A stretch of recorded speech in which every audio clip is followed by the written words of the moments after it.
Mars console gamer. Games, hardware and art. I must not fear.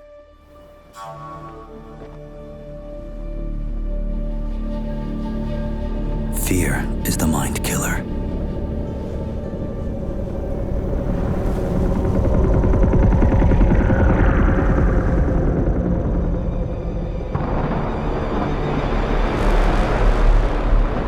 Fear is the little death that brings total obliteration.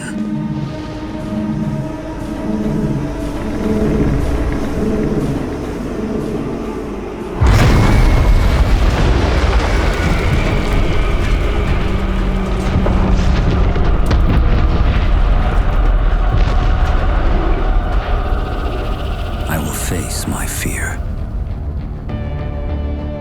I will permit it to pass over and through me. And when it has gone past, I will turn the inner eye to see its path. Where the fear is gone, there will be nothing.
Arrakis is a test. Few survive it. But the humans that do awaken.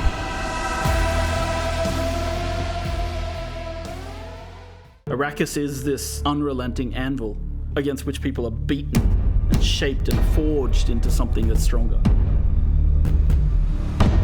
There's something very spiritual about that sand, which on the surface is really nothing, but underneath has a really diverse biological backstory.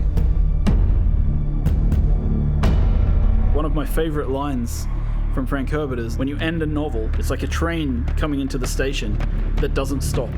You just jam on the brakes and let the sparks fly into people's imagination.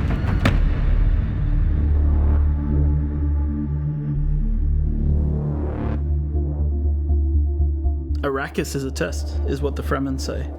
And the player comes right into the heart of that test. Dune Awakening is a survival game at the base level. And it begins like a traditional survival game, you know, like you're looking for water, you're looking for shelter.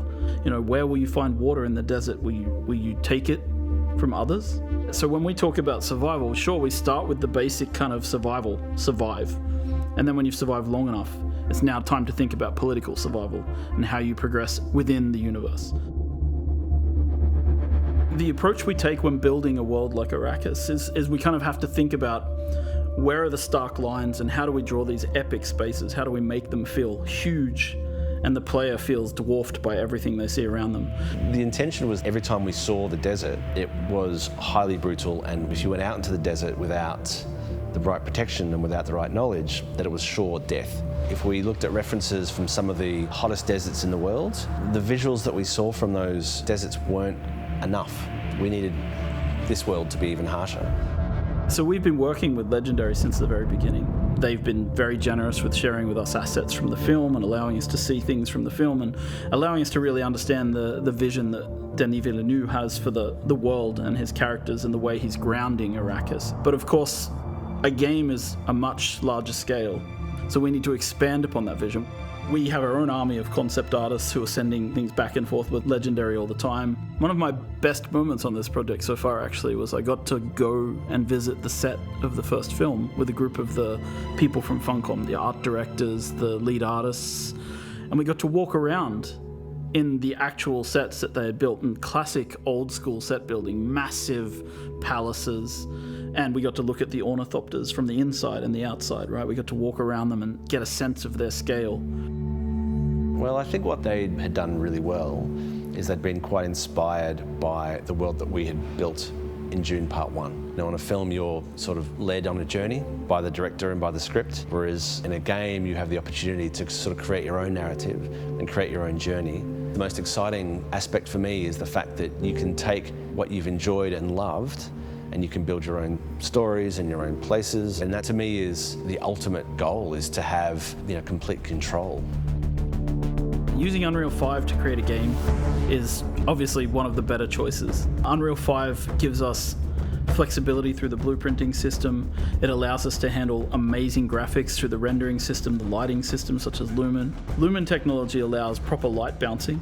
If I had to say one thing in the game that really benefits from Lumen, it's player crafted spaces.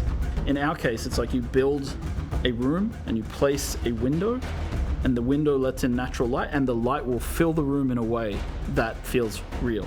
And that technology hasn't existed before. Before Unreal 5, in the olden days, you had to use what we called the LOD system. And that meant that you had to create assets at different LOD levels, so it doesn't slow down everybody's computer. With Unreal 5, we have this new technology called Nanite that breaks things down into the right amount of polygons at the right distance. So for us, as a company, this has made an amazing difference to the visual detail of the world. It allows us to create one really amazing looking cliff piece, for example, and then doesn't matter how far away or how close we place it, it performs well and it looks great. Where Unreal worked for us on Dune was that it was a fantastic pre-production and planning tool. On Dune Part 2, we had some very complicated scenes, and we were able to previs all the way from Budapest what the light was going to be doing well in advance. It's the only tool that I've used, I would say, in my 25 years of shooting that is able to be used across a wide spectrum of films by different types of filmmakers. The most iconic creature in the Dune universe is the Sandworm of Arrakis. And so we've tried to represent this in the game in multiple ways. So as a player, your first steps on the open sand, you hear the hiss of the sand in the distance as the sandworm begins to move towards you. And when it gets close, you hear the roar as it erupts from the sand nearby. And at that point, you have only seconds to live if you cannot make it to rocky ground. So this is your first experience with sandworms. And these are the little ones. When you go into the deep desert, when you're harvesting spice, the giant ring-mouth sandworms that we've seen in the film will erupt underneath the spice blows and suck harvesters and equipment down into the sand beneath them. There's really only one rule. The sandworm will always come. Humans have always had this innate drive to create something, to build worlds, whether it's in their head, whether it's in text, whether it's on screens, whether it's in games. Funcom as a company has been on this journey for a long time, creating multiplayer worlds where players can live out their dreams and fantasies.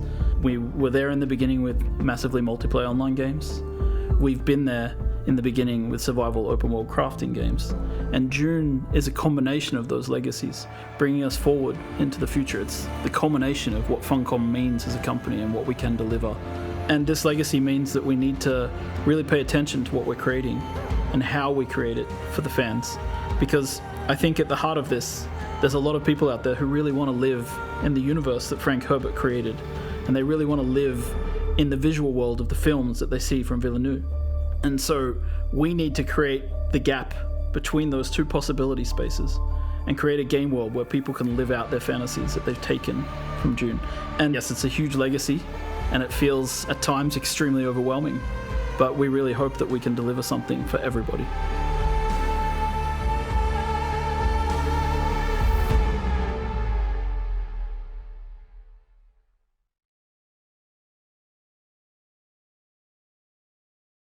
you.